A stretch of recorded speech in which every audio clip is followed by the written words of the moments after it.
Good morning everybody, a warm welcome to episode 8 of my Walk and Teach. So this week we'll take a detailed look at the past perfect. So let's start with the structure of that particular sentence. So we use auxiliary verb had plus the main verb, which is the past participle, which remember is a finished action. Got a fly in my eye again, there's lots of flies at the moment. So the past perfect talks about a past before a past. It's one of the best ways to remember it. A past before a past, and those two pasts are connected. Remember, perfect tenses are connecting tenses. So the present perfect, we connect a finished action in the past with the present. The past perfect, we would connect a finished action with another past. And the perfect part of that sentence will be the past that was before the other past. The old, look at it like the oldest past, yeah? So let's make some examples. And before we do that, you could also think of the past perfect as a tense to use when you're telling stories about the past. Now, most often when we tell a story, we don't talk in chronological order. Something happened, and then something happened, and then something happened, and then something happened. If you do tell a story like that, which is okay to do, you're going to be using past simple, maybe a past continuous in there, then a past simple, as you move along the timeline.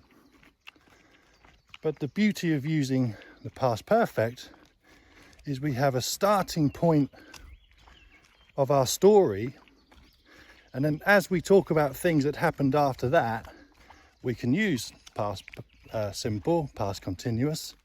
But the moment we talk about anything that happened before that starting point of the story, we use past perfect. So let's make an example. So we could talk about a holiday that I went on last year.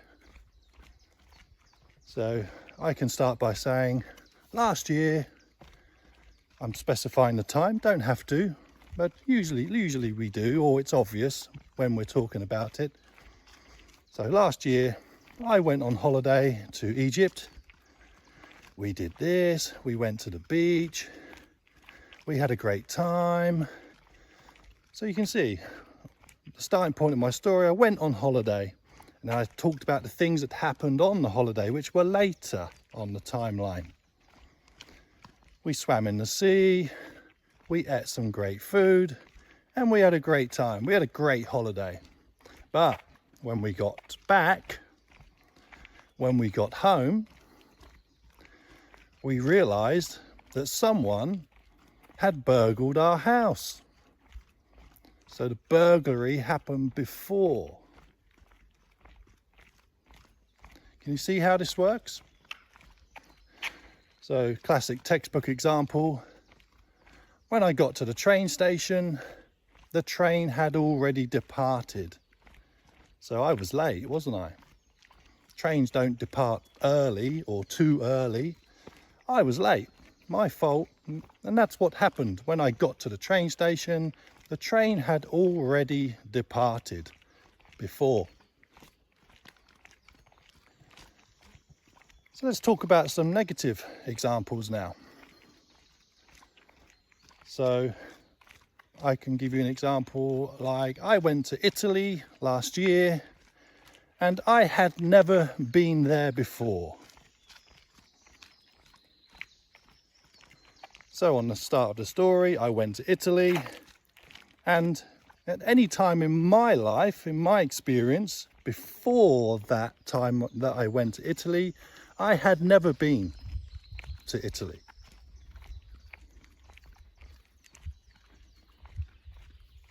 So you can see the quite big difference between past perfect and past continuous. And remember, if you've been watching these videos, past continuous, we talk about two pasts, but at the same time. And of course, one of those must be a continuous activity. But past perfect talks about two pasts, and one of them, the perfect one, happened before. So that's a look at the past perfect today. I think next week I will probably introduce the past continuous. It's nice to see how that follows on from the past perfect simple to look at the past perfect continuous next week.